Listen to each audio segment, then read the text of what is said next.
હાય, હું ડોક્ટર અનીસ મંસૂરી. આજે આપણે વાત કરીશું એન્ટીબાયોટિક રેઝિસ્ટન્સની. દોસ્તો, જો આપણા શરીરમાં ઇન્ફેક્શન હોય, કણ વધી ગયા હોય, તો ડોક્ટર આપણે જે દવા આપે છે એને એન્ટીબાયોટિક કહેવાય છે. અને એન્ટીબાયોટિક રેઝિસ્ટન્સ એટલે જે એન્ટીબાયોટિક તમે લીધી એનાથી અમુક કીટાણુ મરે, પણ અમુક કીટાણુ નથી મરતા અને અંદર શરીરમાં વધતા જાય છે, જેથી આપણું ઇન્ફેક્શન કંટ્રોલમાં નથી આવતું.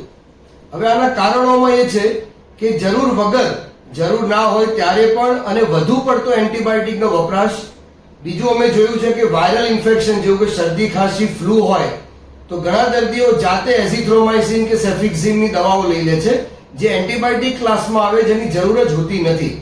બીજું કે અમુક ડોક્ટર્સ જે આપણે એન્ટીબાયોટિકનો કોર્સ આપે કે ભલે 5 દિવસ કે 7 દિવસ, તો ઘણા દર્દીઓને જલ્દી મટી જાય તો પૂરો કોર્સ પૂરો કરતા નથી. એનાથી પણ એન્ટીબાયોટિક રેઝિસ્ટન્સ થાય છે. હવે આનાથી તકલીફ શું થાય કે જો આપણા શરીરમાં એન્ટીબાયોટિક રેઝિસ્ટન્સ હોય તો જે મામૂલી એન્ટીબાયોટિકથી કંટ્રોલ થવું જોઈએ ઇન્ફેક્શન, એ આપણા શરીરમાં કંટ્રોલ ના થાય અને વધારે પડતું હાઈ ક્લાસના એન્ટીબાયોટિક એટલે કે મોંઘા એન્ટીબાયોટિક અને ઘણીવાર ઇન્જેક્શન પણ લેવા પડે ને એડમિટ પણ થવું પડે. તો આ એક ગંભીર સમસ્યા છે. આનો સામનો આપણે ડોક્ટર્સ અને દર્દી બંને સાથે મળીને કરવું જોઈએ.